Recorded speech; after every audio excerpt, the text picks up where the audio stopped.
Welcome to Chapter 8 in Food Science.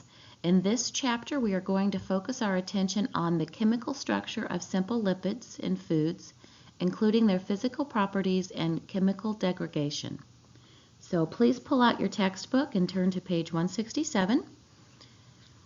Grab yourself something to drink, pull out your notes and a writing utensil, and we're going to get started. So lipids, like carbohydrates, are organic compounds composed of carbon, hydrogen, and oxygen. However, there's relatively little oxygen present, with the hydrogen comprising a much larger proportion in lipids than in carbohydrates. This difference accounts for the difference in the calories per gram. A simple fat is one in which 1 to 3 fatty acids are esterified to a glycerol backbone at the hydroxyl end. The fatty acids in a simple fat have an organic carboxyl group. The type of fatty acid is determined by the number of carbons, the degree of saturation, and the position of the double bonds. The points of unsaturation provide points for hydrogen, oxygen, and other reactive substances to be added. Therefore, unsaturated fatty acids are more reactive than the saturated fatty acids. The specific fatty acids in the molecule of fat determine the physical characteristics of the fat. So one of the two physical characteristics that we're going to talk about is melting point. And melting point is the temperature at which the crystals of a solid fat melt. It is a measure of the strength of the bonding forces between the fatty acid radicals within the crystals. With greater attraction, more heat needs to be applied to cause melting. Therefore, these fats are solid at room temperature. With very little potential attraction, a considerable amount of heat needs to be removed in order to slow molecular movement enough to induce crystallization. Therefore, these fats are liquid at room temperature. 3 factors that influence the melting point include the length of the fatty acid chain. So the longer the chain length, the higher the melting point. So then the shorter the fatty acid chain, the lower the melting point. The second factor is the degree of saturation. So the more saturated the fatty acid is, the higher the melting point. And remember, the higher the melting point, the greater the chance that the lipid will be solid at room temperature. Finally, we have the position of the double bonds. Trans fats, or those fatty acids with that trans configuration versus the cis configuration, have the higher melting point. Food fats tend to be a mixture of a variety of different triglycerides. Therefore, the melting points are variable because of this. Now, based on what you know about the factors influencing the melting point of a fatty acid, which of these fatty acids would have the highest melting point? Okay, so remember, ask yourself the following questions. What influence does the degree of saturation have on melting point? Then you can eliminate some of those fatty acids. Second question to ask yourself, what influence does the carbon chain length have on the melting point? Then you can eliminate some of the remaining fatty acids, and hopefully the correct answer will appear. So flip on over, turn a page to page 169, look at table 8.1. You will see that stearic acid would be the answer to the previous question. So take a moment here to review the melting points of the various fatty acids in relationship to the carbon chain length, and the degree of saturation.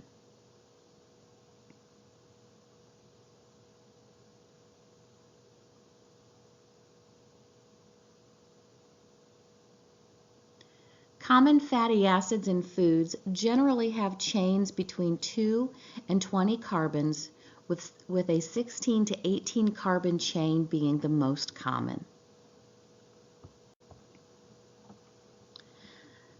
The second physical characteristic that we're going to talk about is the consistency of the lipid. And the consistency of the lipid depends on the crystal size. So if you think that a solid fat is actually a colloidal dispersion of fat crystals so small that they won't settle out. So really, fats are crystals in a liquid oil. The specific consistency will vary with the proportion or the size of the crystals dispersed in the oil. So the consistency is affected by the size, the shape, and the rigidity of the crystals, as well as by the viscosity of the liquid oil. The stiffness will increase as the proportion of the crystals increase. The size of the crystals depends on the conditions under which the crystals were formed, the treatment of the fat after crystallization, and the fatty acid makeup of the fat molecules. In D2L, there is a video on the making of shortening that highlights many of these concepts. I'd like for you to pause this presentation, flip over to D2L and find that shortening video. Watch that and then come back and pick up on this presentation. So fatty acid makeup, where the size of the crystals are different, the ultimate crystal size is going to be smaller. Okay, we're going to have a smaller crystal size within that fat. When we have fatty acids that are all the same, so a more homogeneous environment, then we're going to see larger crystals. Okay, this is a very similar philosophy when we were talking about crystal size in candy making.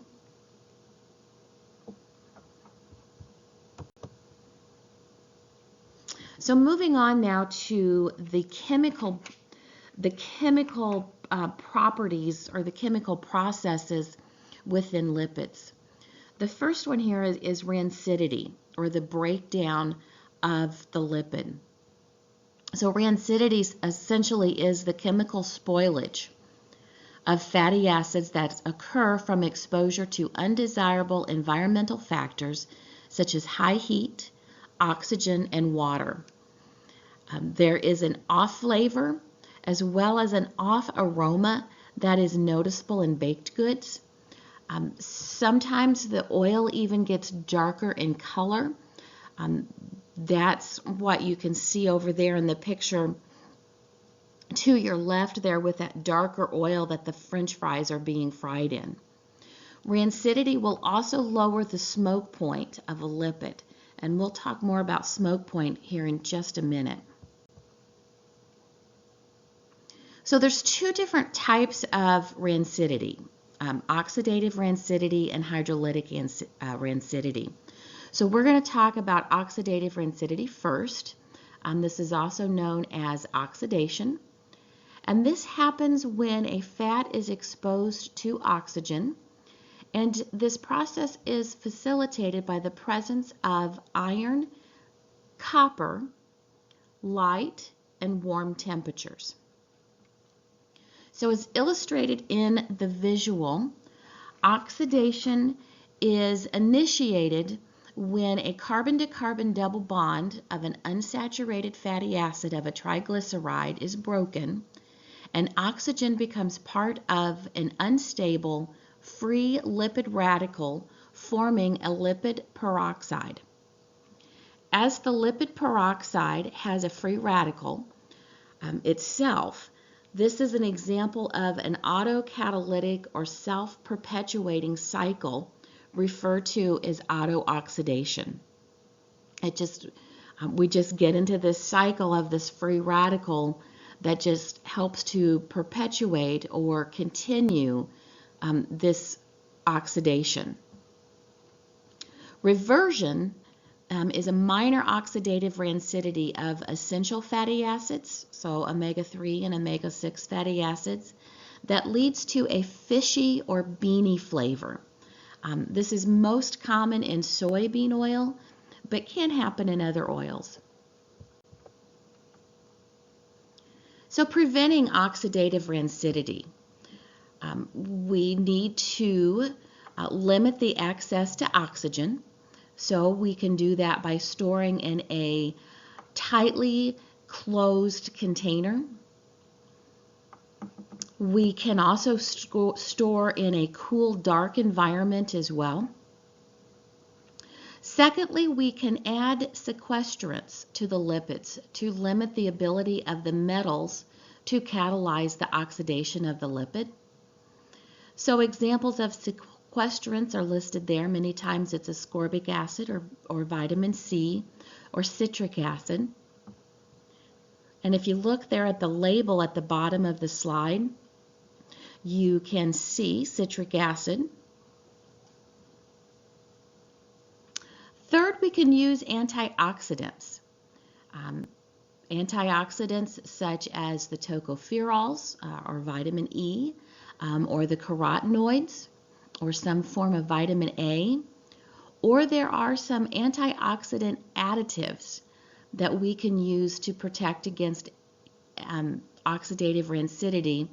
They provide a hydrogen atom to the free lipid radical or to the lipid peroxide, so then that will stop that the auto oxidation cycle.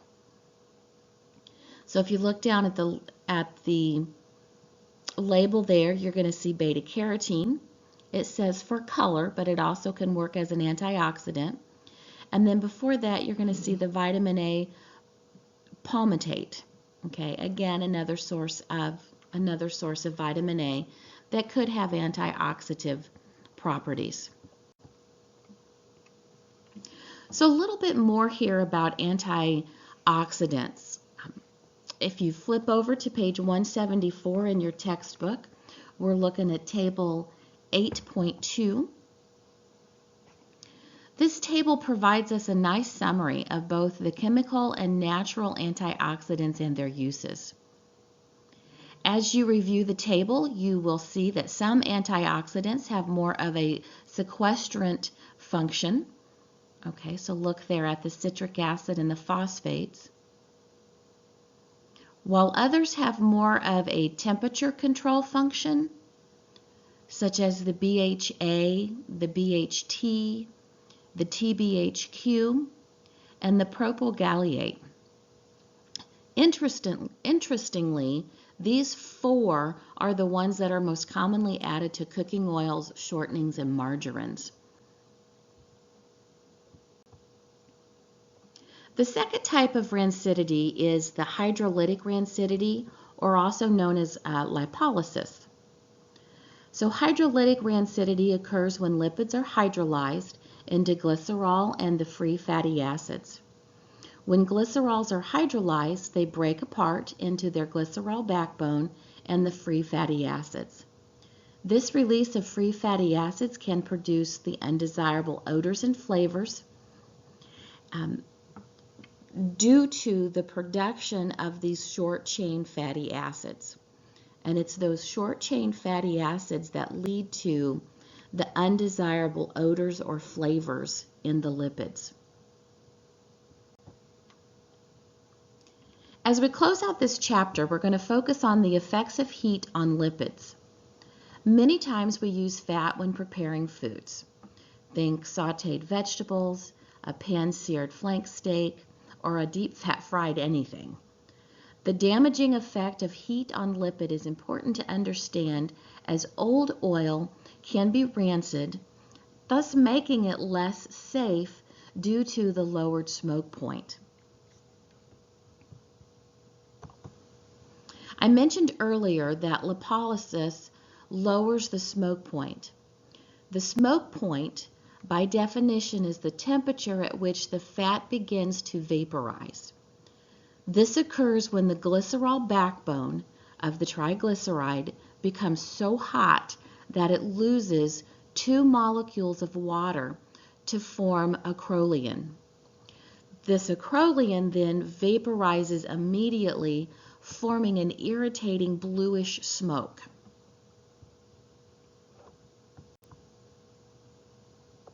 Please pause this presentation for a few minutes and watch the Culinary Institute of America frying video clip that's in D2L. Be sure to take notes on the factors that lower the smoke point of an oil. Those factors are listed here on the slide, and they are explained very well in that video. So factors that influence or actually lower the smoke point would be the presence of mono and diglycerides. So if you look down on the right there at the label, this is the label off of shortening, and you can see mono and diglycerides listed there. They are added to shortenings because they help to form an emulsion in batters and doughs. So shortenings are not really a good fat to fry with. Second is the continued use of the fat. That will lower the smoke point due to the continuous lipolysis that happens. The presence of food particles in the fat will lower the smoke point because it promotes lipolysis as well. And then you have, when you put wet food into the deep fat fryer, that's going to lower the smoke point due to the increase in the hydrolytic rancidity. If you flip over to page 177 in your textbook, looking at table 8.3, this table highlights the smoke point of several lipids. So looking at these smoke points, what are some concluding thoughts that you have?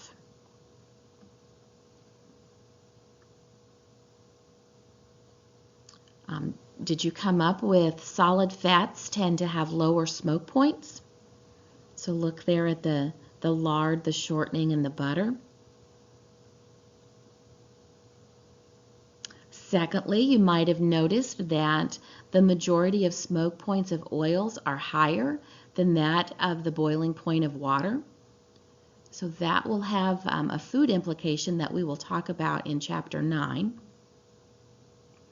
I do want you to note there the footnote A, that smoke points do drop during prolonged heating. So the more you use that oil, you're going to lower that smoke point. The second effect of heat is the polymerization. And this is the formation of a variety of polymers when the free fatty acids are subjected to intense heat for a long period of time. Since these polymers are larger molecules than the free fatty acids, the viscosity of the hot fat increases and becomes darker. So if any of you ever worked in a fast food place where you had something to do with the frying of the French fries, perhaps you saw this. The more that you used the oil, the darker the oil became, and perhaps even the thicker the oil became.